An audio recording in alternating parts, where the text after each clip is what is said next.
I just can't wait. Once we set sail, it'll be great. Don't ever forget, wherever you go, I'm always with you.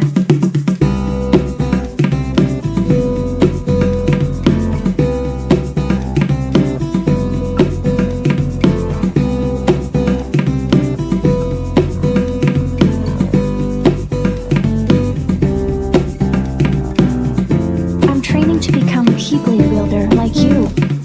That's right. No more waiting for you to come back from your adventures.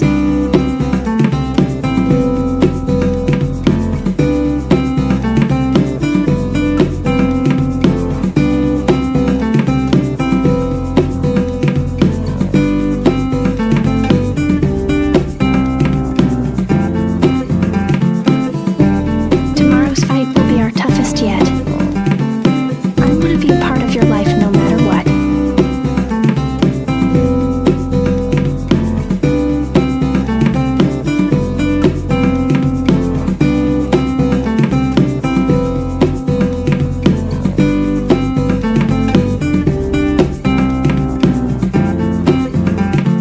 Kyrie, I'll keep you safe. Let me keep you safe.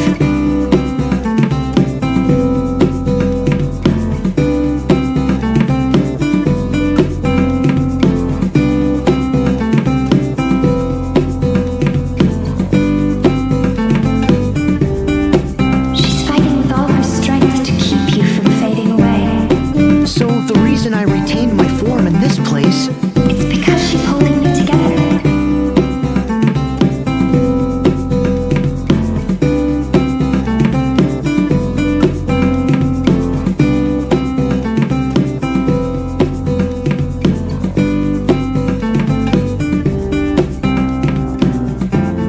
You see, I had no doubts that you'd pull through. the light in the darkness, it was you. I told you, Sora. You're safe with me.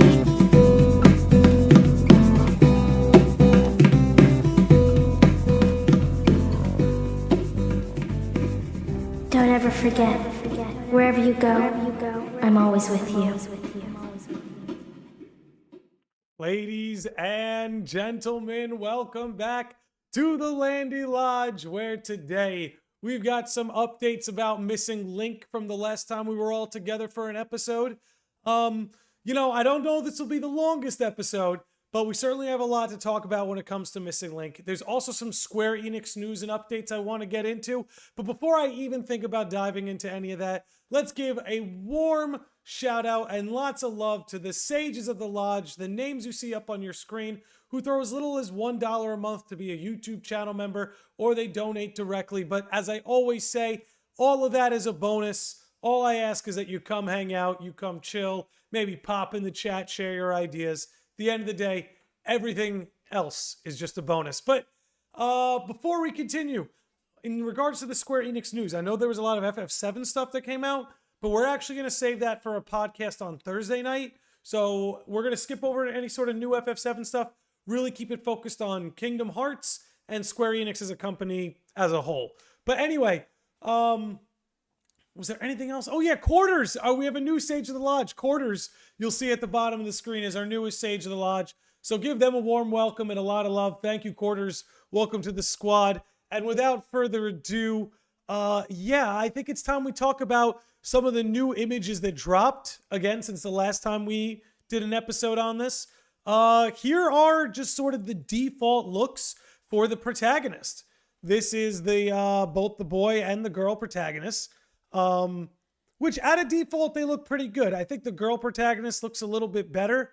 I think the long hair really does that hat a lot of favors, as opposed to short hair, kind of makes him a little bit like a square head. But anyway, that stupid thought aside, I do dig the outfits. The Keyblades are a little blocky, but I also do know these are Keyblades. They're going to have multiple transformations, so I'm not necessarily worried about that. I'm sure they'll look very cool. And we do have, some creators out there have spotted a few things about these Keyblades in the trailer. We're going to talk about that a little bit later too. But anyway, just, off the bat, this is a very cool, you know, just basic design. I like the sort of like pirate-esque look that it has, right? There's clearly a lot of like, it's almost like both pirate and regal influence. It's very cool. What's going on, Kevin Hughes, Kevin Ribeiro? We have a lot of early birds in here. Gollum Baggins, Miss Blue, Con Donahue, Cheesecake, Hillary Slack, Shadow Flare. Oh boy. Miss Blue, y'all, are we going to talk about that Zelda announcement? Maybe at the tail end of the podcast. After the 1 hour mark, when we get into questions, then maybe we could talk about that. I have some feelings, but we'll save that for later.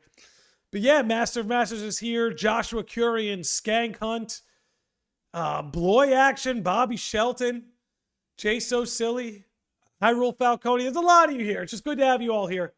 Definitely appreciate those who show up nice and early. But anyway, getting back into these designs, very cool basic designs. Not much to get into here. No, not much theory crafting we can do just based on these player designs. But they look good. I think they look cool.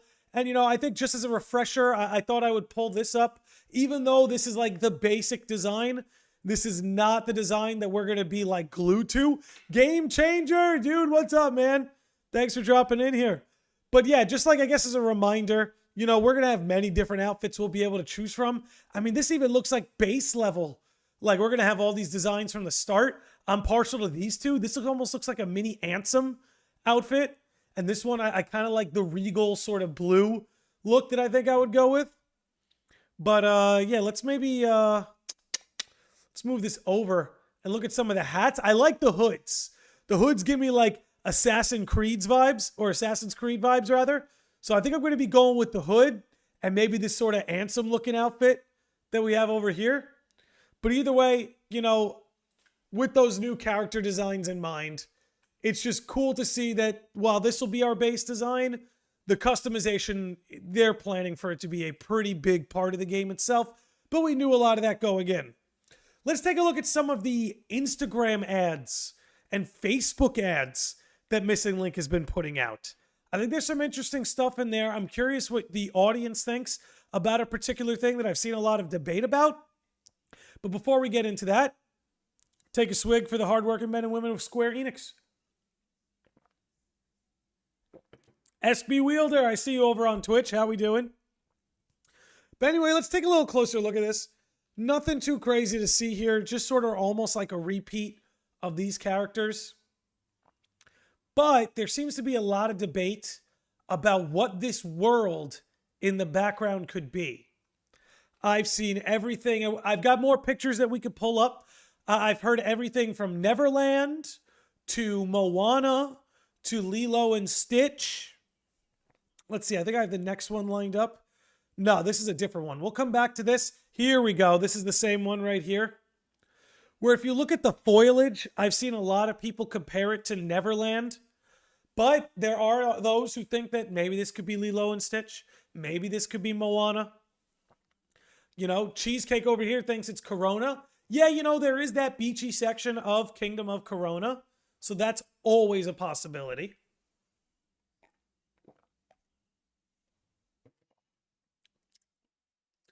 And, yeah, you know, like Vanitas observes here, the Keyblades really do look different, even from, like, this angle. They have a bit of a blockier look to them, and I wonder if that's because there's just going to be so much customization. Game Changer says, looks like Pirates of the Caribbean. Yeah, it could. That's the thing, and I think that's why they chose this world in particular to kind of show off in these advertisements, is that it really could be anything. Right? It's vague enough that it could be anything. One second. Let's fix my little camera here. There we go. But yeah, I think they chose this in particular just because it's vague. And that it really could be any of these Disney worlds, both old and new. So who knows? Anyway, I want to talk about this one. I actually think this is the most interesting one for a couple of reasons. One, let me just say, I love this old school, like, this old school newspaper vibe. Really a big fan of it. I think it would be so cool, guys. There's gotta be, like, when I look at the fashion of Scala, when I look at this old-timey, newspaper view. To me, I'm like, there's got to be like an Uncle Scrooge Christmas Carol expansion in Scala at Caelum. Would there not be an amazing like holiday Christmas Uncle Scrooge Christmas Carol sort of like expansion or campaign? Wouldn't that be amazing? Hey, yo, Master of Masters with a $5 super chat says, sorry, I got to go back to work, but I'll be sure to rewatch after I get off work. Love you. Dude, love you, dude. Thank you for being a sage. Thank you for that support. If you guys could please give some love in the chat, some emotes, some love, some hype from Master of Masters, dropping that $5 on us. He doesn't need to do that. He's already a sage, so he's really going above and beyond. So thank you, dude. But getting back into this, yeah, just with the vibes I'm getting here, like I would just, again, I know I keep saying it, but Uncle Scrooge, Christmas Carol, like it just fits. It just fits. So personally, I would love it. We also get a little look at the interface, right? You get to sort of choose your deck pieces down here. Like if you see down here, there's Mickey, Donald, Goofy, and then a fourth slot. So it looks to me like you're going to be able to pick a rotation of trophies that you'll be able to use during the combat. But yeah, when we look a little further, we also see, this is where the level is, an element, that you're going to have an element to your Keyblade. So let's give a little love and a shout out to my buddy BioRoxas here, who kind of observed this right away when it dropped. Again, shout out to BioRoxas. Make sure you're all following him on YouTube. He dropped an amazing psychology of Sora video that's worth checking out. Also, he's just a really chill dude. He'll be on the podcast soon enough. But anyway, he picked up rather quickly the use of elements on the map, and that on that character sheet we were looking at, you can see there's an area that says element. So shout out to him for observing that, because I think this is pretty cool, man. Again, just with the little things that we could see, it makes me wonder if there's going to be like an actual newspaper in Scala and we'll all have to read it. I would love that, man. I would love that. What's going on, Zebaloon and Davon? Player character going to die for real this time? No reincarnation? I don't know, man. I'm a believer that the player is going to have a third life. Like, this is Kingdom Hearts. If this is player life 2, player has a life 3. I have to believe it. That's just me, though. That's just me and my crackhead logic. Anyway, getting back into this. This is just a cool thing to check out. It looks really good on the phone. It looks like this is an Android device they're showing it on. If I'm not mistaken. Just looks a lot like my phone. It's the only reason I say that. But again, I think this is pretty cool. I think this is pretty cool. All right, moving on. Let's see. Yes. So we actually, the last time we did a podcast was a day before this dropped. So I'm actually really excited to talk about this in particular, since we got to hear from Papa Nomura himself. So let's go, baby. Yeah, Josh Z, I heard about the Zelda movie. I'll say my piece about it later.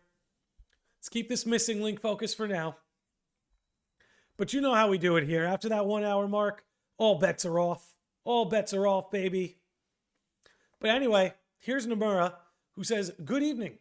Actually, it's been a while since I last posted, so I thought I'd draw something, but I thought I'd start it quietly last time.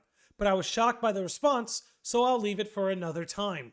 Which is crazy. So that means that there is some pending Tetsuya Nomura artwork for Missing Link out there that we haven't seen yet. He's cooking some artwork for us to see that he decided just to pass up this time, but he ain't going to pass it up next time. Anyway, let me keep going.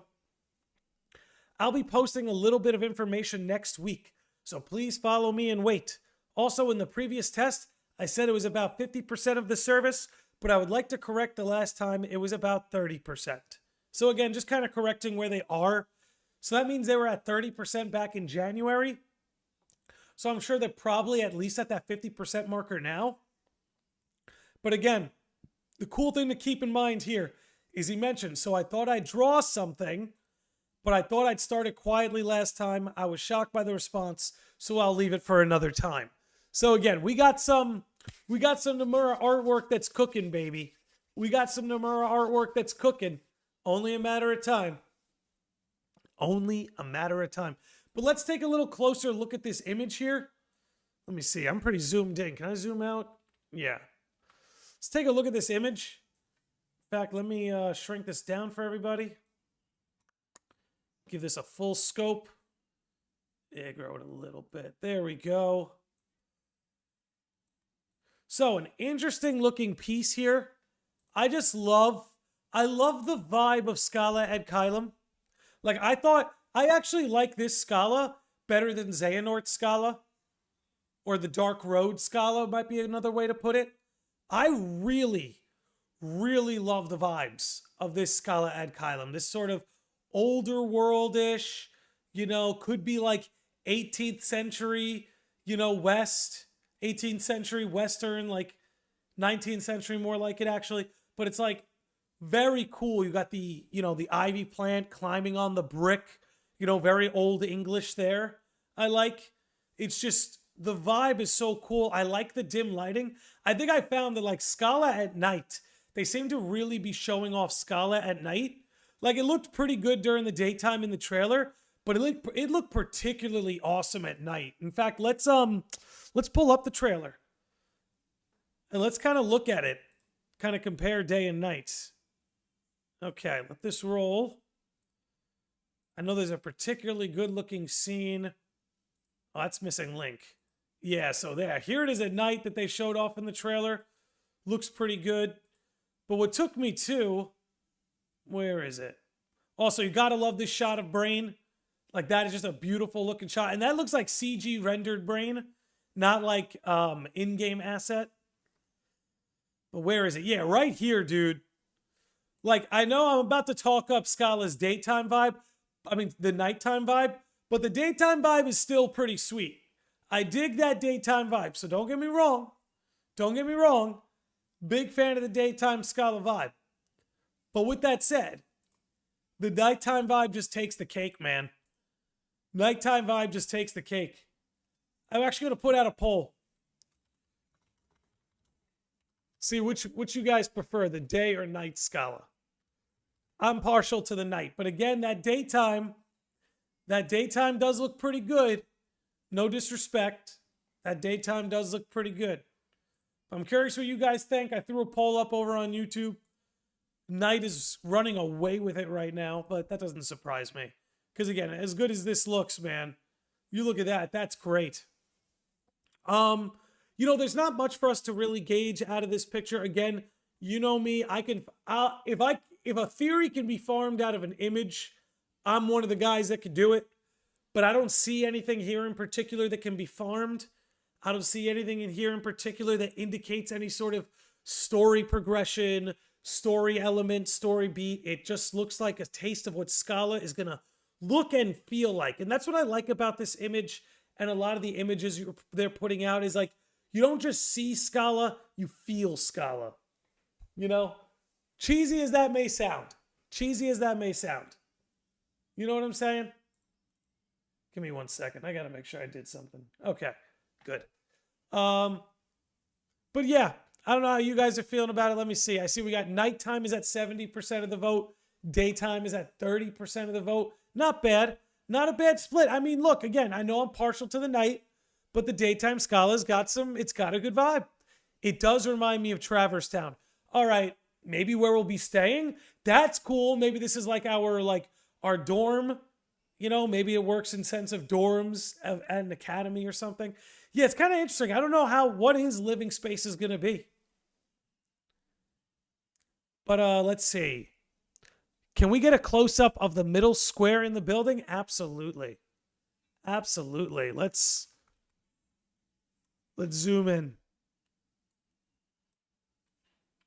I'll zoom in a little more. I think that's probably the best we can get. Is there a particular Scala rune that lines up with? It's got a hotel vibe. I like it. That's what I mean. I wouldn't mind spending a night there. I wouldn't mind spending a night there. Kevin Ribeiro says, I'm going to constantly look at every house, wondering if Baby Nort is in there. Yeah, I mean, look, one of these houses have to be the birthplace of Baby Nort. You never know. You see anything there, Hillary?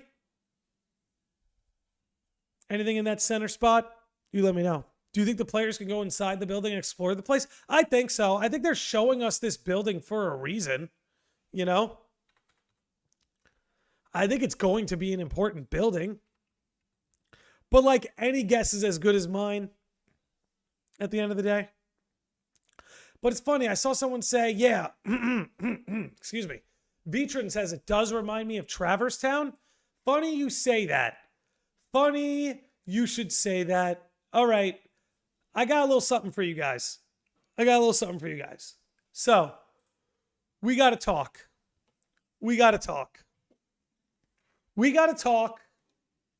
Okay? Something's going on here. We've had this kind of discussion before, especially with the Type 0, which is on the bottom right, which, okay, actually here, let's go through this image for people who may not know where all this is from. The top left, that is Daybreak Town, Union Cross era. Top right, that is Scala ad Caelum, Missing Link era. Middle left, that is Scala ad Caelum during the Dark Road Xehanort era. Middle right, that is the Land of Departure from Birth by Sleep, but that particular shot is from Kingdom Hearts 3. In the middle, the bottom left, you have Radiant Garden. In the bottom right, you have a tower from Type 0, from Final Fantasy Type 0. So this is technically our outlier. But, as we've discussed before, if you compare the tower from Type 0 on the bottom right with the Tower of Union Cross on the top left, you see the same clock structure. And at the very, very bottom, we have Twilight Town and that clock tower as well. So, I'm seeing a lot of similarities here. I'm thinking there may be something here worth discussing. But let's see what the chat's thinking. Miss Blue says, I hope we get to customize our room/house. I hope so. And Missing Link, that would be amazing. Noctflugel says, reminds me of the Scion's hideout from 14. Which one? Which one? All the same kind of architecture. Yeah, and I wonder what the implications of that are. Right, Haru?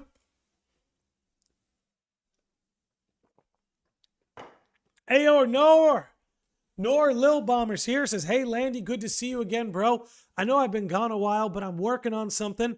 I want you to look at it before I upload it. Dude, absolutely. Do you want to reach out to me on Twitter or Discord or something? Just a place for us to communicate directly? Because I know me, I'm going to forget. I can be a little forgetful. So just want to create backup communication. So let me know what works for you, dude. I'd be happy to take a look at it. Okay. Landy, have you played Type 0 yet? I have started Type 0. I have started it. I'm maybe about 5 hours in. So I got a ways to go. But I have started. I'll reach out on Discord. Sounds good to me, dude. Okay.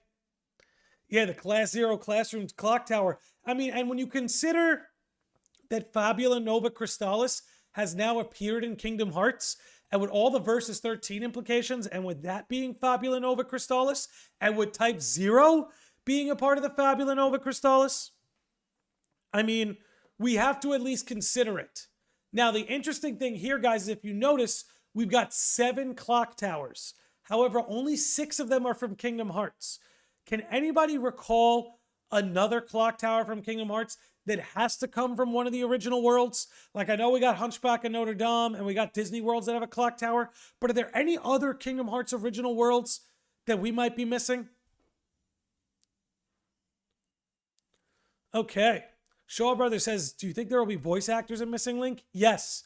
I think they've already shown that there will be voice acting. Not for every scene, but Twilight? I have Twilight Town. That's the one on the bottom.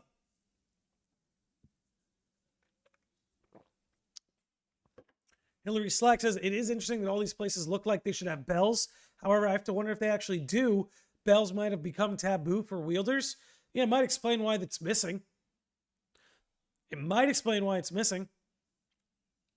But here's what I'm thinking, guys. It's like, sometimes I wonder if existence in Kingdom Hearts I'm really going to try not to get too existential here. I'm really going to try not to stretch it too much. You guys pull me back in. You reel me in if I go too far out, okay? But I have to wonder if all these worlds, if they obey some kind of simulation, if like no matter what, society always progresses the same way. You know what I mean? Because these are all their own isolated worlds, right? It's Twilight Town, but Twilight Town is its own world, right? It's Scala and Caelum, but Scala and Caelum is its own world. I can keep going, right? Land of Departure, Daybreak Town, Radiant Garden. These are places, but they're kind of like these tiny worlds. And it seems like no matter what, it always progresses to having some kind of clock tower. Now, whether that implies that time is heavily connected and the keeping track of time is heavily connected with the progress of civilization in general, it could be as simple as that. Like, yeah, no, like every civilization has some kind of clock tower, right? But it's peculiar that they all look so similar.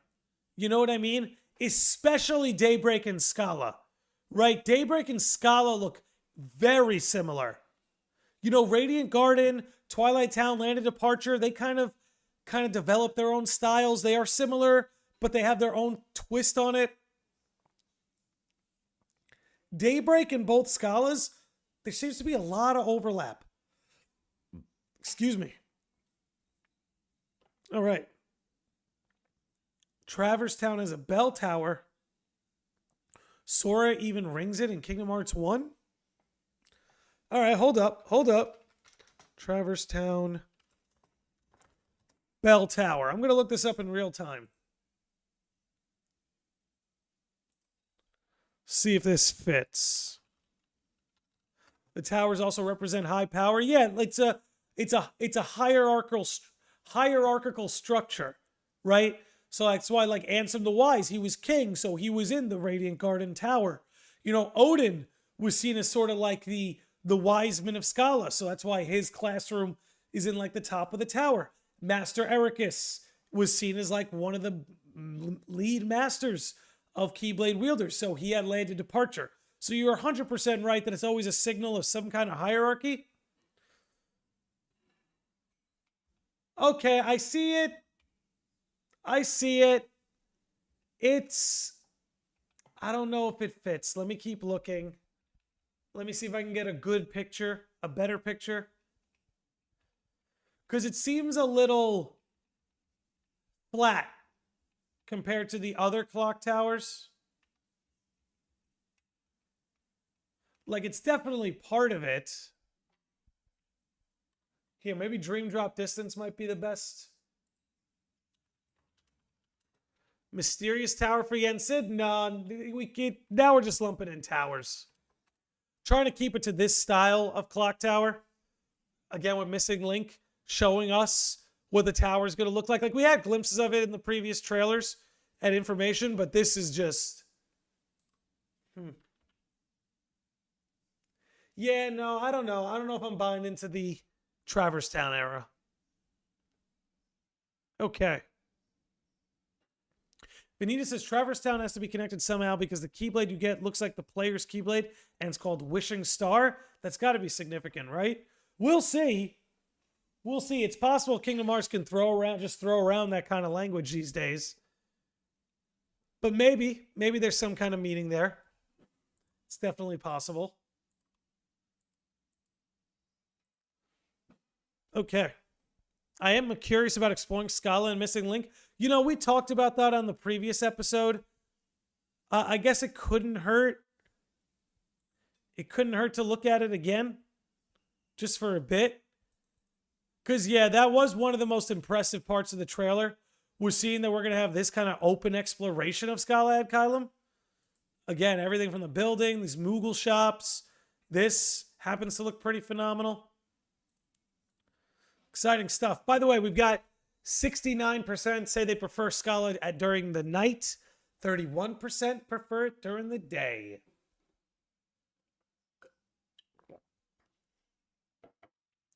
Which are you going to play? Kingdom Hearts Missing Link on iOS or Android?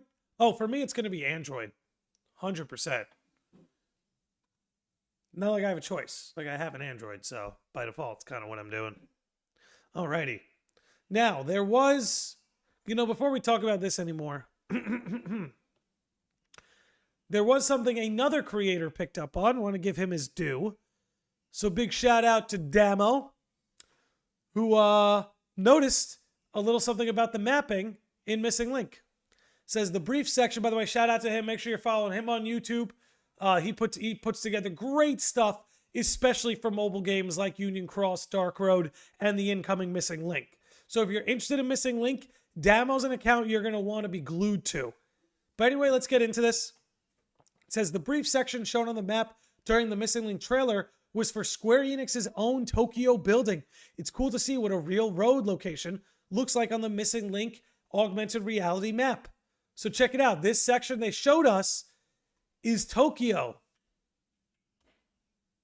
Or rather, near their Tokyo building. Which is such a cool little Easter egg.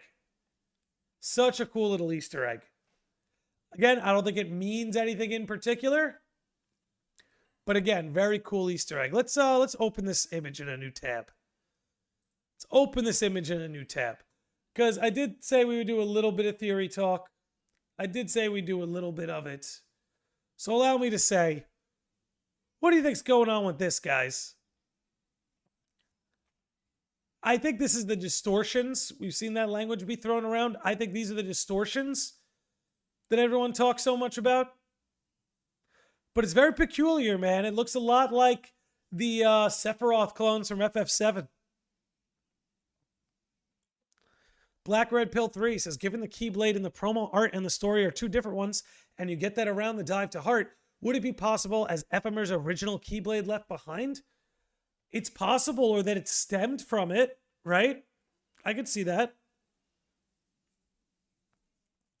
What about the tower in the Keyblade graveyard that we end up standing on when we go into Xehanort's portal in KH3? It may not be a bell tower, but it is interesting.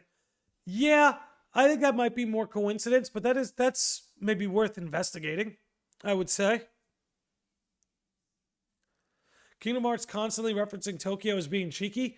Only question is which way. Yeah, for real. So is this Scala or is this the astral plane? I think this would be Scala, technically speaking.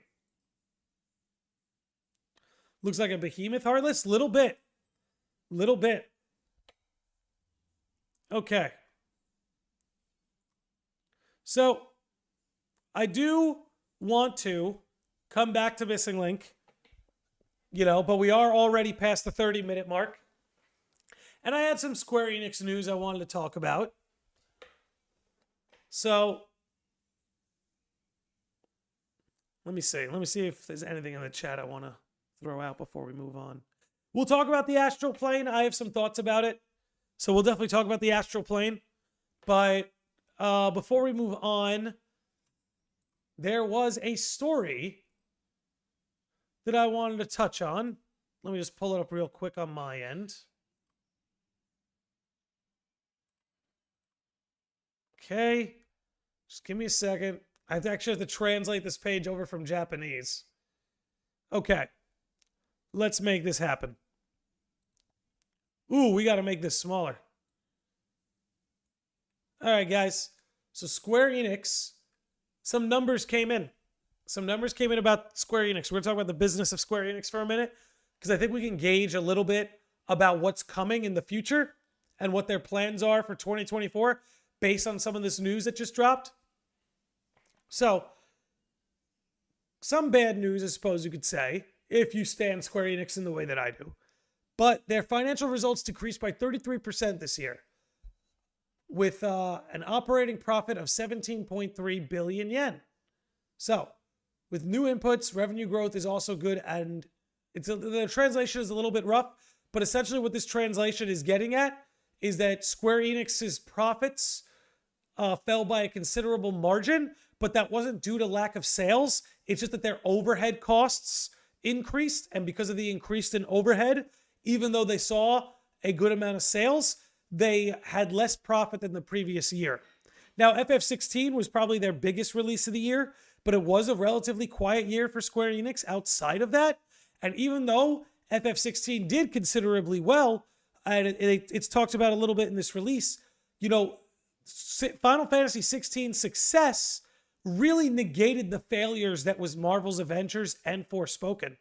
So, considering that also their MMO profits went down, so for the FF14 player base like myself, we spent less on their merchandise store for the FF14 MMO. However, Square Enix merchandise is doing very well. So again, there we go. Let me see. Anything else that I wanted to really touch on number-wise that they brought in here? Okay, that was part of the thing too. So, this is where I actually think part of Square Enix's future is for their mobile games. Because here's the thing. We're getting mobile games now with Missing Link and Ever Crisis. But mobile games for Square Enix are not anything new.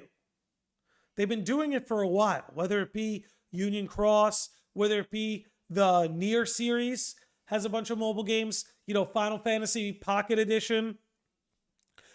Square Enix has been doing mobile games. But we've talked about this lately, and it's worth bringing up again.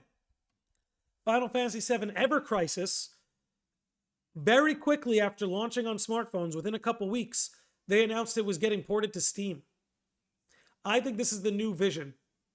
I think this is the new vision so that they can increase profits, is for games not to just stay on mobile platforms. I think what Square Enix wants is for every mobile game to evolve into a PC port, and then who knows, maybe a PC port into a console. I don't want to get ahead of myself or get ahead of things and talk about things going to console, because we have a working formula for mobile games moving to PC, because we're seeing it with Ever Crisis already. I think Missing Link is no different. Because one of the things I don't think we talked about in the last episode that's worth bringing up now is that they're doing controller. Missing Link is going to have controller support.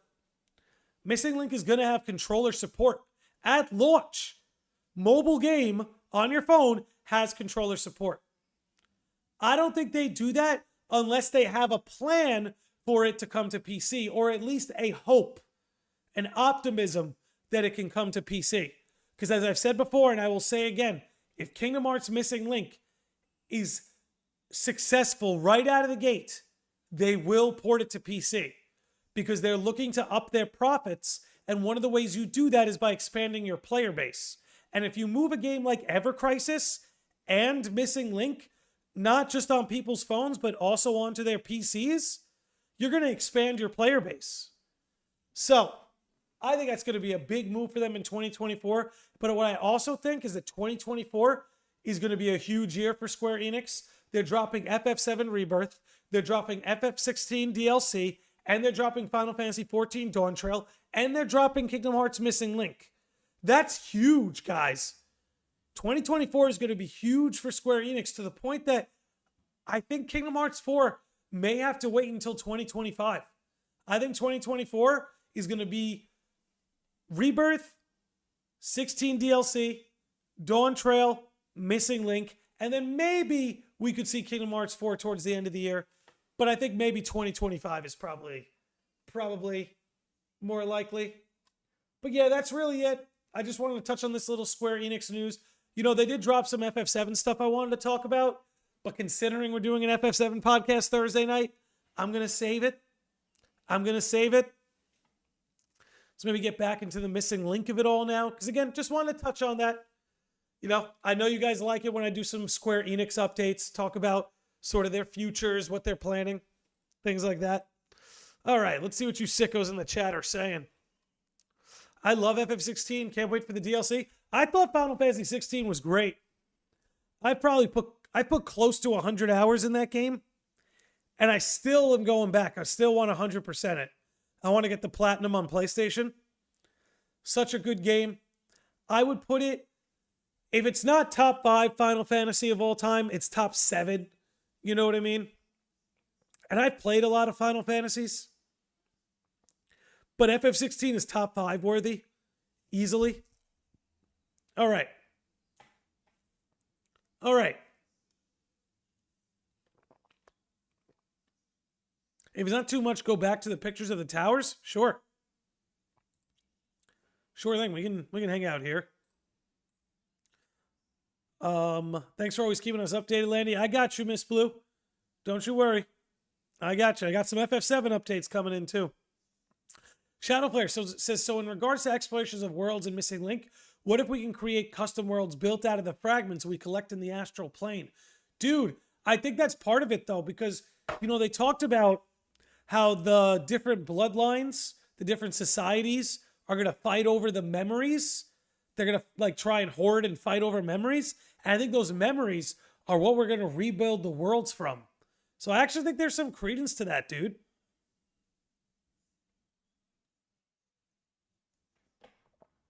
Okay. Do you think it's a good idea to release Kingdom Hearts 4 in fall 2024 and Missing Link in spring 2024?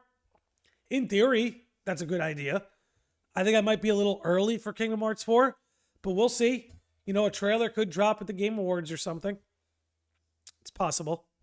But I want to get into what Shadowflare's talking about, the astral plane, a little bit.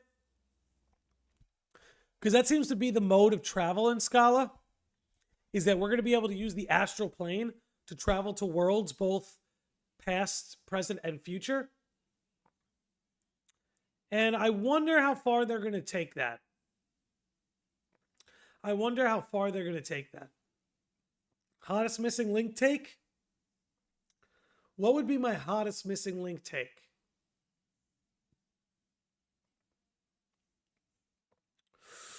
Ooh, okay. I'm thinking. My hottest Missing Link take would be that Ava's involved somehow. I don't have much to back that up. A lot of it would just be conjecture rather than evidence. But I think Ava's involved with a lot of what's going on in there. Just a hypothesis. It might have to wait. But you know, hold on. Isn't the astral plane also something of a graveyard of worlds falling into non-existence? I don't know. I don't know if I've seen anything that would confirm exactly that. I'm kind of on the same page as Davin, who says the astral plane seems very vague right now. Yeah, most certainly does. Most certainly does. But you know, there's something, you know, that I thought we could talk about, guys. A little theory. Let me pull this up. Let's pull up the Missing Link trailer. Perfect. Oh my God, perfect. Dial it back. Dial it back. So, first of all, combat looks great. Always has. Come on now. Take me to what I wanted to show. So, here's the thing, guys. So, we see that maybe this is Lushu. You know, we see Brain's face. We know Brain isn't in the hoodie. Of course, we know there are also two Brains. We know there's a theory. I shouldn't act like that's a certain thing. We know there's a popular theory that there are two Brains. So maybe this could be the second one. Did we just see team limits? We'll get back to that. But if this is Lushu, where's the black box? And if Brain is here, where's the black box? Now, we saw Brain traveled here through some kind of recompletion, right? So, of course, he wouldn't have the black box on him. But what's interesting, right, is we see Lushu with the black box at the end of back cover, right? And then we see Brain with the black box at the end of Union Cross. And then we see Brain come to Missing Link, and we see the black box again at the end of KH3. Where did Brain hide the box away? Because that's what's very interesting, right? It's like, remember in Kingdom Hearts 3, Maleficent talks to us and says, well, not doesn't talk to us, she's talking to Pete, but she essentially gets the point across that the box doesn't exist. And the box won't exist until after a Keyblade War. So who sealed the box away and why? Because here we see Lushu, presumably Lushu, or we see whoever's wielding No Name shows up without having the black box. So that means at some point between Brain having it and Kingdom Hearts 3, it gets sealed away. Or rather, sometime between Brain having it and maybe even here in Missing Link, it gets sealed away. You know what I'm saying? One could say it's big brain time. It is. I think it's Lushu's apprentice. Well, that's what I'm saying, right? If it is Lushu's apprentice, why does he have no name and not the black box? You guys know what I'm saying? That gap of time where the black box isn't missing yet? Like it's still here with us in existence and doesn't need a Keyblade War to blip it back into existence? Why do you think Brain let Lushu take over his body? He could not have trusted him. That's the thing. We don't even know that's what happened. We don't even know that's what happened. By the way, I suggest everybody check out Sonny Novus's latest video on Brain. I think it offers a lot of cool insight. I do want to start talking about a lot of it. I don't want to talk about it yet. I want to let that video breathe. But very interesting stuff. We don't know for certain that that's what happened with Brain and Lushu. We don't know that they hopped or swapped bodies. You know, for instance, Brain could have just became his apprentice. And I'll leave it at that for now. Okay. Yo, Landy, the stars came out when the player arrived at Scala at Caelum, and when Sora became a Keyblade wielder, the stars began to fade out. Could this mean anything? You know, I've pondered that there may be some connection between Sora and the player that could have something to do with it. Well, Lushu had the box last time. Maybe he has to hide it in this story. Well, that's what I mean. But when the story kicks off, it's already no longer with him, right? Homeboy struts up in here. Here, let's go to the beginning of the trailer. Homeboy struts up in here with no name, but no box. Meanwhile, since back cover and Union Cross, we've seen that No Name and the Black Box usually are traveling together. But not here. So a question to ask ourselves is, who sealed it away and why? Because it wasn't Lushu. I don't think it was Lushu. It could have been, actually it could have been, but then why send everyone on the wild goose chase to look for it and kind of give himself up? You know what I mean? Lushu's playing a very solid hand. He's very tough to read. Kid Q said the Novus drop was so cold, had it on repeat for a few days. Yeah, I've already watched it twice. I need to watch it again. It's so good. In my opinion, it's the best Kingdom Hearts video on the platform. Especially as far as video essays and like theories go. I'm telling you, it's great stuff. Do you think the Master of Masters will appear in Missing Link? Actually, no. That's another, I guess, Missing Link hot take. I'm going to go out on a limb and say I don't think the Master of Masters will appear. Because this is an unwritten era, right? The Missing Link. This is an unwritten era. A time missing from history.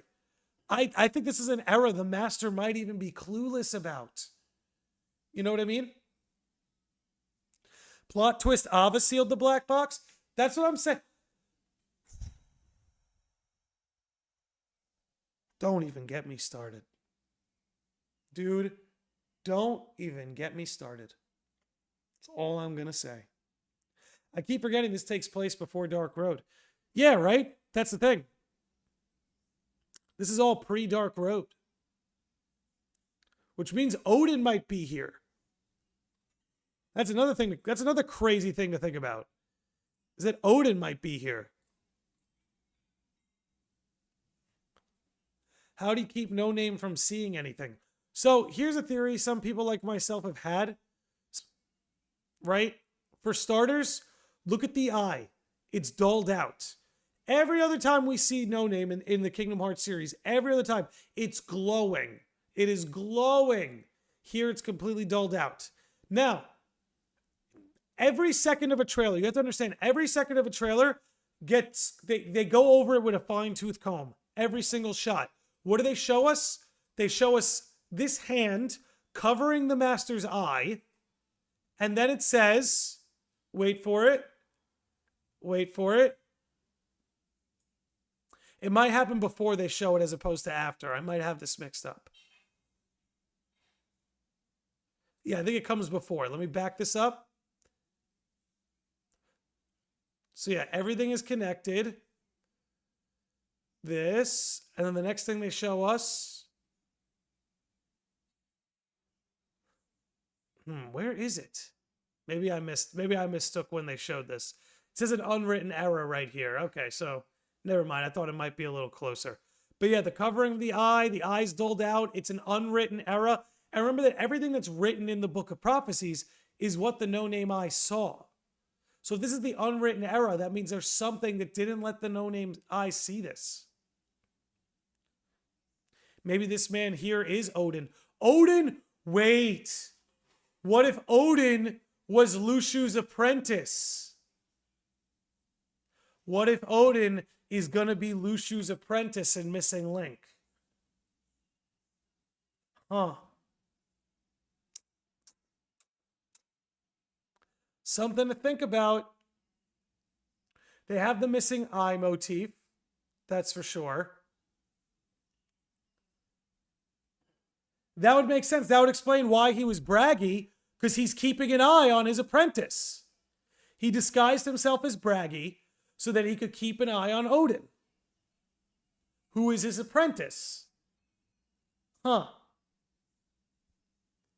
How does that feel to you guys? That seem to make sense? Does that seem to make sense? Makes sense to me, but you know, I'm biased about my own thoughts. Is Odin really that old? Yeah. Like, he does position himself as sort of like the old wise man.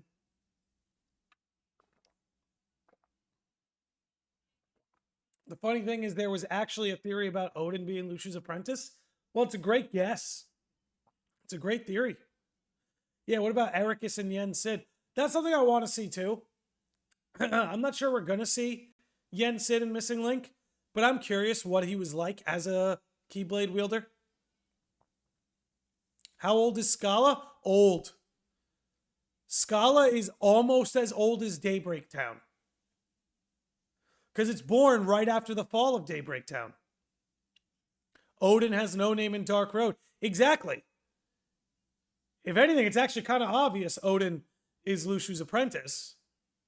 It's just a question of when. Yeah, he also used Master's Defender. Wow. That's actually kind of... I forgot about that. Tracks for sure. Right sauce. Oh, yeah.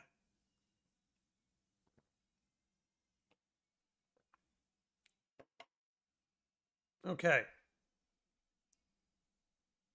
I believe the only way the no-name becomes quote-unquote inert is if Lushu isn't near it. Just my opinion. That might be a good reason. And maybe that's not Lushu we're seeing in the trailer. Could be somebody else. Could be Odin. Again. Maybe Lushu is Odin? No, because he was braggy. He was braggy in Dark Road, so he couldn't have been Odin. Quartz! Quartz is here! Everybody, the newest Sage of the Lodge has arrived. Quartz, how's it going? Thanks for becoming a Sage, by the way. Really appreciate it. Welcome to the stream, dude. Happy Tuesday, Landian community. Late to the party. Yeah, but we're still chilling. We're still chilling. So Brain would have had to hand that down. No, wait. He gave Defender to Ephemer. I forgot. It's possible. Whoa. What if Brain... No, Brain isn't Odin. Who am I kidding? Get that shit out of here. Get that shit out of here. Okay. Maybe Odin inherited both when Missing Link Scala ended? It's possible. It's very possible. Because, yeah, he had to get both. Was Braggy Brain or Lushu? Braggy was Lushu. He said as if. Did you play Kingdom Hearts Melody of Memory yet? Absolutely. Episode Kyrie, you mean? I love that Kairi got like her own anime episode like at the end of it. I thought that was awesome. More of it, please. Give Kairi the prologue in Kingdom Hearts 4, please. But nah, Odin is more likely to be Yen Sid. I've seen that theory. And I kind of like the idea of Odin being Yen Sid.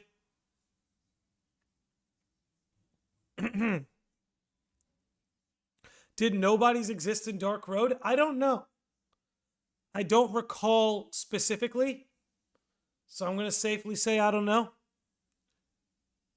Braig is Lushu too, though. He is. Okay. Let me make sure, before we hit this 1 hour segment and I run to the bathroom, I want to make sure I covered everything, which I do believe I did. Yeah, all my resources here are covered. Okay. Cool. Let's leave that out. Let me check my notes. And then we're good. Yeah. Did Bragi have No Name in the end of Dark Road? Maybe he wanted No Name back, and that's why he thought Xehanort could be useful. Yeah, maybe he saw a loophole for how he could get No Name back. Interesting. I like the idea of it, but I don't actually think Odin is anyone but Odin. But Yen Sid should have been a student of Odin's. I just want to know about Yen Sid's time as a Keyblade wielder. Again, the idea that he would give it up is so interesting.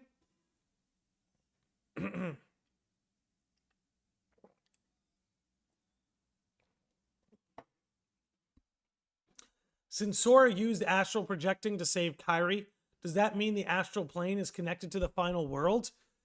That is a great question, and I would say the answer is yes. I would say the answer is yes. By the way, you said the name right at the start, Landy. It's Quarters. Just took out the E. Yeah, I figured. You know, I like that trope when people take the vowel out of something, but you can still, if you still sound it out, it still sounds the same.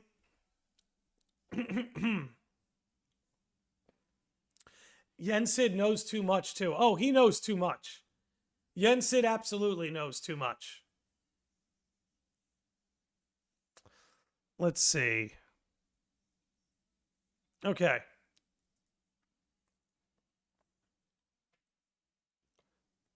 All right. And on that note, we're coming up on the 1 hour mark. So I'm going to go run and refill my waters, run to the little Kingdom Hearts room. And then, yeah, you know, I've covered pretty much everything I've wanted to cover. So I don't know how much longer this episode will go. Maybe 15 minutes, probably 30 minutes tops.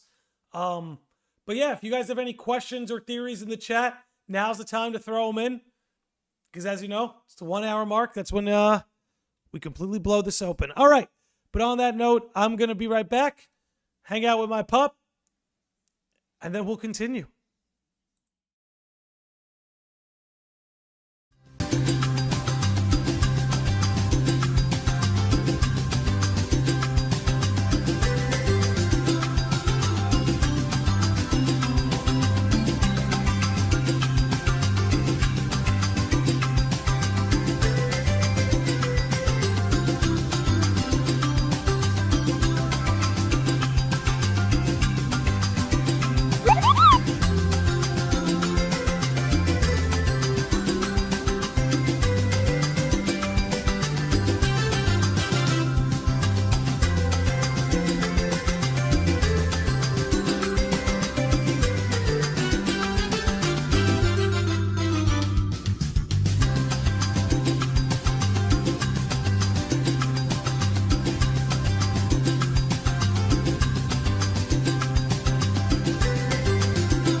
the dog doing?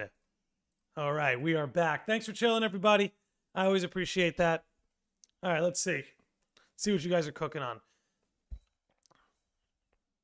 Xehanort gets brought to Destiny Islands by the player character. He's going to be an important baby after another Keyblade war. Yeah, I feel like that's what's crazy is the finale for Missing Link is going to have overlap with the finale of Union Cross.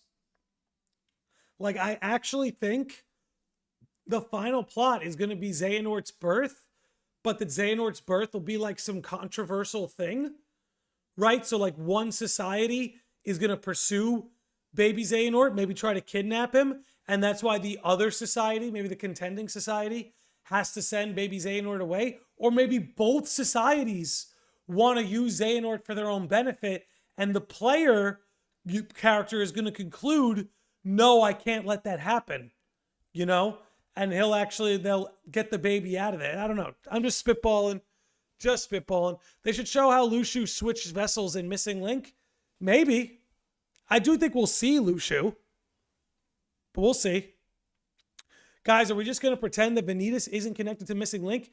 Its Keyblade is similar to the theme of Scala and Caelum. Can you go into that further? I would love to hear more evidence or ideas about how frickin' Vanitas could be a Missing Link, because I love Vanitas. How many bloodlines are there? Ericus's blood is the blue one. I think there's only 2. There might be 3. Because I know we have the blue bloods. Then we have Xehanort's line, which is Ephemer's line. So again, you have Xehanort, Ephemer, Brain, Ericus. And then there maybe there'll be a 3rd bloodline. Maybe. I don't know who would fall into that. Maybe Yen Sid. I don't know. But 2 are confirmed. Let's just put it that way.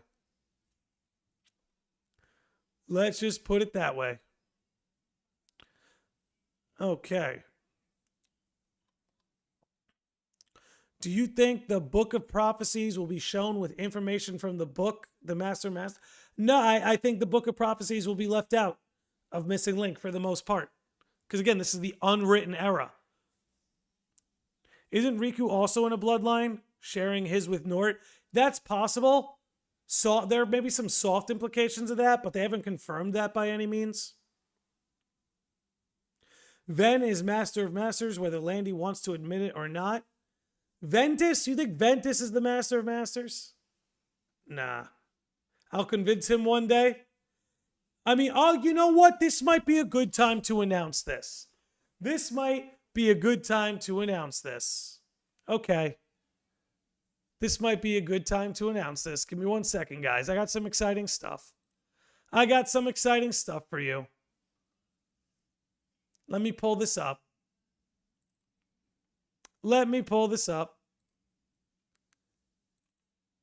So. All right, let's put this here. All right, everybody. I have a very fun announcement. Very, very fun announcement. Which, I gotta shrink this down. The Landy Lodge is celebrating its 5-year anniversary this Saturday. So this Saturday from 9 a.m. to 9 p.m., we're going to be streaming all day. We're going to be live all day. It'll be broken up into 3 parts. Part 1 will be the morning, 9 a.m. to 12 p.m. This is all Eastern Standard Time. 9 a.m. to 12 p.m., we're doing a Pokemon Sapphire Nuzlocke. And then from 12 o'clock p.m. to 2 o'clock p.m., we're doing our Kingdom Hearts 3 Level 1 Crit, the Limit Cut. We're currently battling Larxene. She's a tough cookie to get past, but we'll do it. And that will be part 1. Part 2 will be Audience Theory number 2. Not part 2, number 2. Our second episode in the series of Audience Theories. That's going to run from 2 p.m. to 5:30 p.m. If you guys want, you can send me your theories on Discord, Twitter, via email. I'm going to try and read as many of them as possible. If you guys, I'll try and read as many of those theories as possible. And just like last time, if we don't get to your theory, we'll read it on the next one. the first theories we're reading on episode 204 will be theories that were submitted for the last episode because we just had so many. So yeah, if you guys want to shoot your theories my way, I'll do my best to get to them. And then yeah, after that, we're going to do some party games. I think it's going to be Mario Party or Mario Kart. But again, a lot of this is just a rough idea. I'm not going to lie to you guys. You know, the mission statement of this channel has always been that I'm just going to do what I want. So it's possible this gets a little mixed up. I'll say this, audience theory from 2 to 5:30, that's set in stone. The rest of this can change because I've been playing some Octopath Traveler 2 and it's so freaking good. Octopath Traveler 2 is so freaking good. Shout out to Andy Brew for putting me onto that game. So it's possible I might play that at some point. I might do Smash at night for a party game. You get the point. You get the point. But anyway, there's more where that came from. So hang tight. Hang tight. Just wanted to show off the thumbnail for the audience theory episode. So you could see where maybe some of these theories might be going. Just a little teaser. Just a little teaser so you can see where some of these might be going. We'll shrink it down to that. There we go. Very exciting stuff. I'm excited to get into it. Again, Landy Lodge has been rolling for 5 years. It's been an absolute ride. You got work this Saturday, Game Changer. Well, I hope you're not working a 12-hour shift because I'll be, like I said, I'll be live for 12 hours. Octopath 2 is so good. It's so good. So good. Landy, are you aware of the fact that Demix has to be from Quadratum? We've discussed that. We've done a whole podcast on Demix. I think him being from Quadratum is certainly compatible.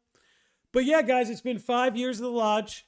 We're going to celebrate all day Saturday. So I hope to see a lot of you there. Just come by, say what's up, come hang out with us. I haven't thought of a cage theory in forever. I mean, it's been a while. Been a while since the new games come out. Theo Wayne says, love you, Landy. You will definitely catch me on Twitter. I'm going to cut all the clips of your videos and theories that led me to conclude that Ven is the master of masters. Dude, I would love to. I would love to feature that on the audience theory episode. I'll tell you that. I will tell you that. But yeah, just wanted to point that out, guys. 5-year anniversary this Saturday. I'll make a community post about it. I'll be obnoxious about it. You know, I'll be obnoxious about it, letting everybody know. All right, let's get back into this. Xehanort needed 14 vessels. Yeah, he mentions that at the end of Dark Road. You know, that's why I think he's going to end up in Quadratum. I think it's a pretty surefire thing.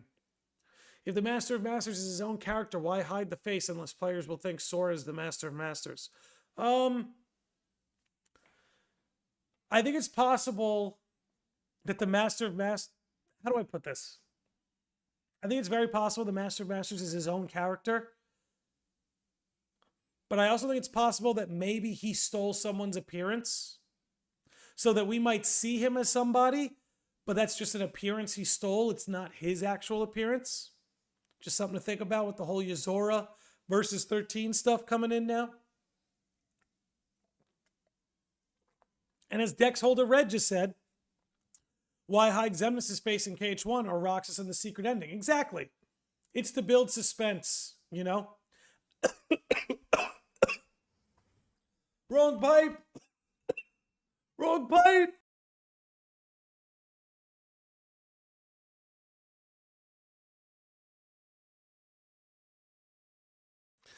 We're good. We're good. But yeah, Red Eye, I'm with you. I think he's his own dude. That's at least what I'm hoping for. Does each tower connect to each of the Masters Union leaders? Let's maybe check that out. I don't see anything that would indicate such a thing. Be safe, fam. I am. Don't worry. Don't you worry. I ain't going out like that. I ain't going out like that. Oh, theory. Do you think it's possible that Sigurd is a replica without a face, just like Shion was at first? I think that's possible, but the idea that replicas would be in Scala, I think is a little sloppy. Right? Because then Xehanort wouldn't have needed time travel. He wouldn't have needed, or rather, because he had access to time travel, then he would have never needed Vexen. So no, I don't think Sigurd's a replica. That would be my guess. After Kingdom Hearts 4, do you think there will be a Yozora game? 100%. Honestly, I could say with near 100% certainty that after Kingdom Hearts 4 comes out, a Verum Rex game is going to be made. I can say that with a fair bit of certainty. And I would be excited for it. We need you, Landy. I told you, I'm not going out like that. I ain't going out like that. Landy Departure looks most like Missing Link. Let's go back to that for a sec. Yeah, I could see that with sort of the centerpiece. I definitely could see that. But what's interesting is that we have 6 of these towers in Kingdom Hearts. So it's like, where's the 7th tower going to be? Is it going to be in Quadratum? Is there a clock tower in Quadratum we don't even know about yet? Because again, I know there's 7 in this picture, but one of them is from Final Fantasy Type 0. I wonder if there's a 7th tower out there somewhere, and if all 7 of them are connected. Would Verum Rex have tie-ins to Kingdom Hearts 4? Yeah, I think it would. Because I think that was always the vision. Should I give up on him seeing my Vanitas explanation? Oak Tutor. I got you, Oak Tutor. Don't worry. I'm sorry. I do my best to read everything in the chat, but it's like, you know, there's so much. So I do my best to read everything, but I can only read so much. But I got you, Oak Tutor. I believe that Vanitas is from Scala ad Caelum because his attacks have a particle effect, which appear to look like gears from a clock, similar to other characters' attacks from Missing Link. I see what you're saying, that the Void Gear Keyblade looks like it could come straight out of Missing Link. You know something? Let's maybe give it a look. Let's humor that idea. And let's pull up Vanitas real quick. I got you. In the meantime, a little bit of KH4 in the background. Why not, right? Let me pull up Yeetus Vanitas. And then we're going to take a look at that. Actually, let's just get the Void Gear. We don't need full-on Vanitas, much as we love Vanitas. Let's just pull up the Void Gear. Okay. If we could open that in a new tab. Perfect. And now let me shrink this down so we can do a little side-by-side comparison. Though I must say, now that I'm pulling them up side by side, I'm glad I humored this. Let me give it a closer look before I say anything. All right, let's get this up on the screen. Here, let's actually do a little bit of this. Let's give this a look. I could see it a little bit. I could see the structures of both these Keyblades being sort of similar, but not similar enough for me to dive headfirst into a theory like that. But I definitely do see some similarity. Not gonna front. My man Ven getting his shine. Listen. I like Ventus. No disrespect. Vanitas has more tied to Missing Link than just his Keyblade. The unversed symbol is part of Scala text script, despite predating the dawn of their species. Is it one of the Scala ad Caelum runes? Is it really? Let me pull that up. Let's see if I can pull up all the Scala ad Caelum runes.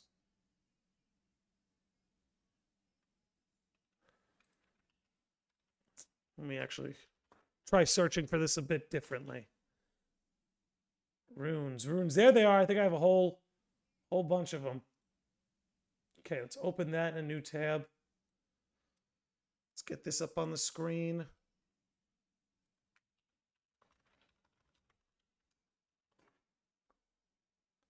All right, let's see. Let's pull this back up now for you guys. Where's that pesky unversed symbol? It's got to be somewhere. Because that would be pretty cool, actually, if the fucking unversed symbol is from the Scala runes? I don't see it.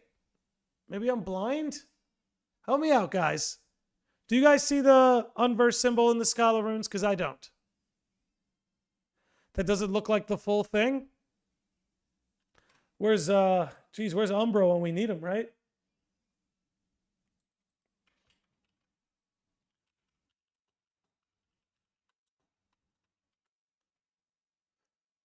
You got mixed up? Okay, I thought so. Because that would actually be crazy, I will say. If the unversed symbol was part of the Scala runes, they look similar in writing. Yeah, but I feel like all the symbols in Kingdom Hearts look pretty similar at the end of the day in terms of their stylistic aesthetic. So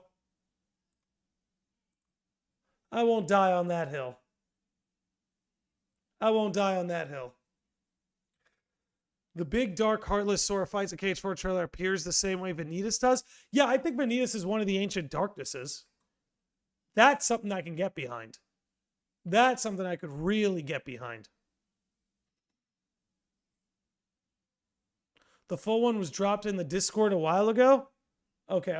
If there's a full one that has this, they all branch from the book. Exactly, Sven. My man Sven. They all stem from the Book of Prophecies. Let me see if I can find it. Is it in the KH tab? Let's see. Oh, here we go. Shadow Flare. You crushed it. You crushed it. You absolutely crushed it. All right, let's pull this up. I think I can actually just pull it up as an image. All right. Let's see. Do a little investigating. Oh, yeah, they're there. They're there. Shadowflare, can I ask you where you got this from? Because I see it now. They all came from the Scala runes. Wow. That's kind of blowing my mind. Shadowflare, where is this from exactly? I need the sauce. Before I can deem this fact, I need the sauce. The S symbol is also the new emblem, Heartless. True. Ooh. If there's a Gollum bag and says if there's a light of the past, then there's a darkness of the future. It could be connected to the distortions. Oh, that's so... Yo, Gollum, my man. You called? Said the sauce. Sauce, I need sauce. I Googled it and found it in a keyboard font site. Let me see. Because I wonder where this comes from.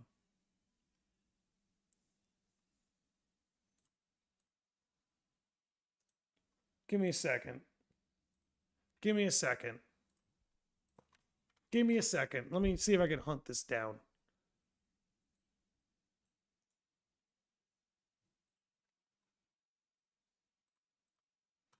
Let me see if I can hunt this down. No, Defont. No. I can't quite see it. Wait, the 6 symbol from the bottom and 4 from the right looks familiar as well. Well, I know the missing link symbol's in here. That's for sure. But yeah, look, I don't know exactly where this is from. I see where you got it from, Shadowflare. But like, I need this to be from like an Ultimania or something. Or like somebody can say, or somebody can source it, right? Somebody be like, I can find all these symbols in Scala. Because I don't know where that came from.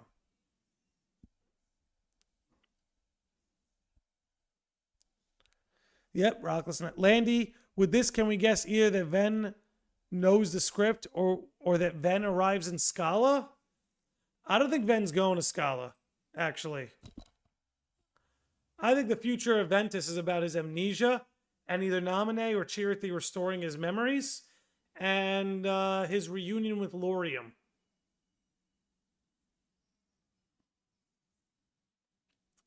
How do you think the crowns will connect to what the Master of Masters said to darkness? They could be potential vessels or backup vessels. That's always a possibility. It's not from the Ultimania, but this is a decoding of the Scala text in Kingdom Hearts 3. So that these symbols are visible in Scala at Caelum. Every single one. Because that would be crazy. That would be crazy. By the way, it looks like Nighttime Scala is going to win that poll. Sitting at 75% of the vote. Oh, wow. I see you guys are blowing up the Discord. Good for you guys. Chilling. All right. Let's see what you guys are on. If you type Kingdom Hearts Missing Link symbols into Google Images, they show the Keyblade on walls and stuff. Let's see. I'll humor you. I'll humor you here at the end. Let's see.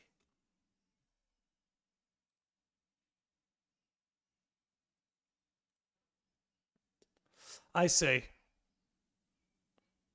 Landy does a live. The community explodes on the Discord. Good. I'm glad you guys get excited. Odin's student must have survived Missing Link Scala as babies too. No. Odin's students? Maybe. We'll see. We don't know what becomes of this Scala at the end. Discord has some updates. Let me see. Let me see what you guys are cooking in here. Oh my goodness.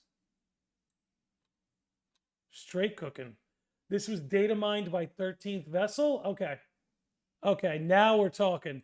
Now we're talking. Straight out of a data mine. Okay. Now we're talking. Now let's go in on this.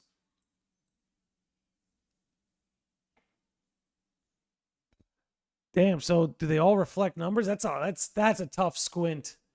That's a tough squint.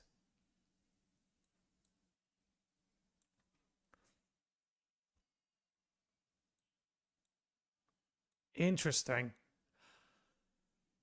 Oh man. All right. My brain's exploding. My brain's exploding. I don't think I can keep up with that. I don't think I can keep up with that. My eyes are going to hurt from squinting at that shit. All right. Let's see how you guys are doing. That'd be dope if this Scala gets flooded. I think the Scala's going down the same way Daybreak Town went down. I think that's what kind of this is signaling. One second. Let's pull this back up. I think that's kind of what this signals. Is that, like, civilization just builds itself up and tears itself down. And maybe that's what makes Radiant Garden different, right? Is like Radiant Garden was Hollow Bastion. It was in the middle of its collapse. But then it flipped back. It redeemed itself. You know? Oh my goodness. Maybe Missing Link is where Sora's crown comes from. It could be. Could be where all that kind of stuff comes from. We just got to focus on what stands for 7 and 13. Yeah, but even from that list I looked, there were different 7s and different 13s. And I was like, don't even get me going there. Landy, the clock tower has the Keyblade, the one to the left middle. Yeah, the Scala one, right? Landy Departure has a crown motif for the building. Yeah, I see that. Like each pillar of the crown. What are your thoughts of Scala and Missing Link being an unreality? Yeah, you know, shout out to Sonny Novus, first and foremost. Second, I kind of love it. I would kind of love if this version of Scala was built in unreality. I'm not convinced that's the case, but I think it would be very cool if Xehanort's Scala was reality, and that Brain Scala was unreality, and that maybe that's how Xehanort knows about unreality, because maybe that's where he was born. If that version of Scala is truly from unreality, then maybe that's why Xehanort knows about it, because it's where he was born. Now, allow me to propose another idea that also stems off of Sonny Novus's latest video, which again, if you can't catch my drift already, guys, make sure you watch it. But just like Aqua was taught by Master Ericus, how to morph Castle Oblivion into Land of Departure and vice versa. Maybe that's what's going on with Scala too. Maybe Scala can be transformed between both versions in the way Land of Departure and Castle Oblivion can too. Again, shout out to Sunny there. Unreality has a clock tower in the KH3 box art.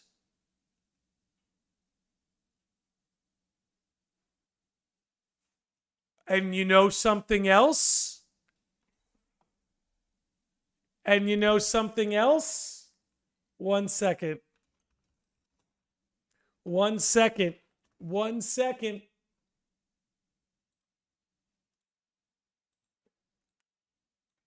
We're going in. We're going in. Promise you we're going in. Let me get this set up. All right, again, too big. That's what I get for zooming everything in. All right. Check it out. You're right. There's another clock tower. And I'm pretty sure it's confirmed now, guys, that these are like dark cloaked figures. Ooh, let's move this over now. That these are supposed to be cloaked figures, much like the ones we see in Missing Link. Right here, like cloaked and robed figures. So maybe the robed figures we see in Missing Link, those distortions, maybe they make their way to Quadratum. Right? Maybe they make their way to Quadratum.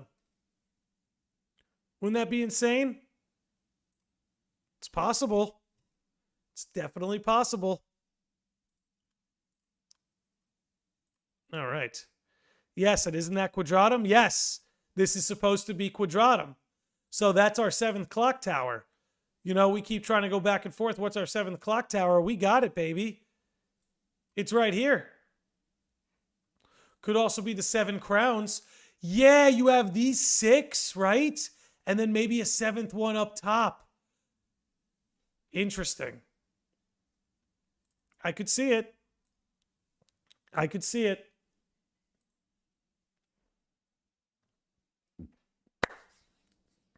Wait, this is Unreality? Yes. Every box art, Kid Q, all the Kingdom Hearts box arts, they tease the next world. Like the Kingdom Hearts 1 box art is teasing the world that never was.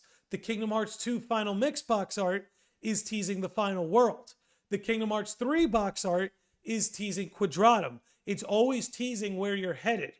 So knowing that this is Quadratum and that there's a clock tower here, which, hold on, 1, 2, 3, 4, 5, 6, 7, 8, 9, 10, 11, 12, 13. Yo, there's 13 numbers on this clock. 1, 2, 3, 4, 5, 6, 7, 8, 9, 10, 11, 12, 13. 7 crowns on the 13 digits of the clock. 7 towers. Interesting. Interesting. I don't know what it all means, and it could mean nothing. Just saying.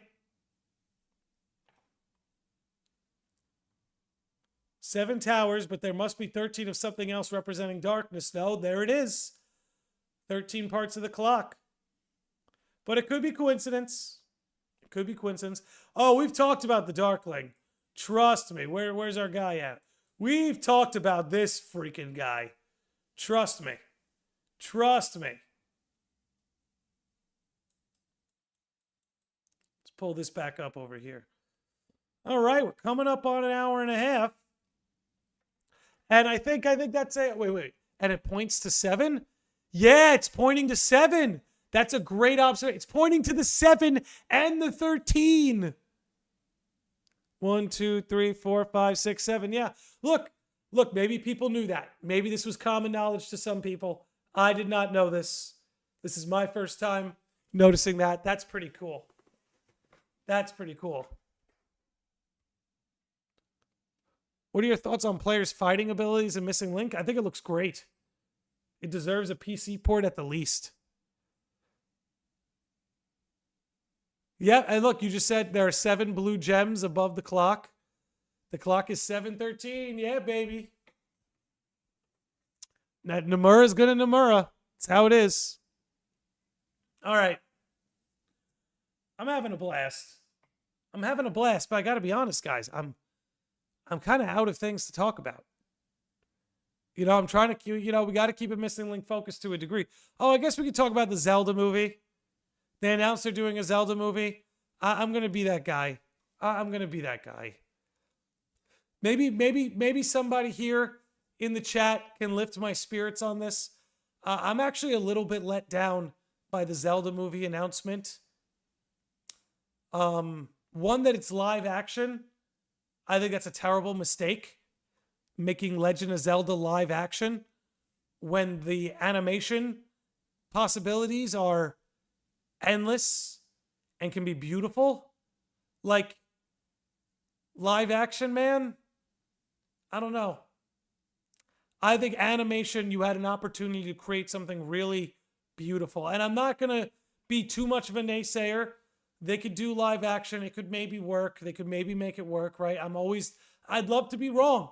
I'd love to eat my words. Seriously. But live action, it's already off to a bad start. So I'm not a big fan of that decision. The executive producer?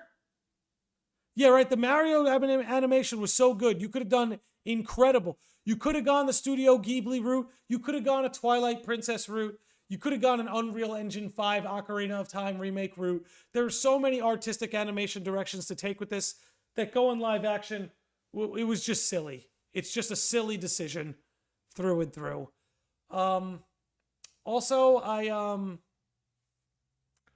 the executive producer is a guy who's been heavily involved in Marvel productions.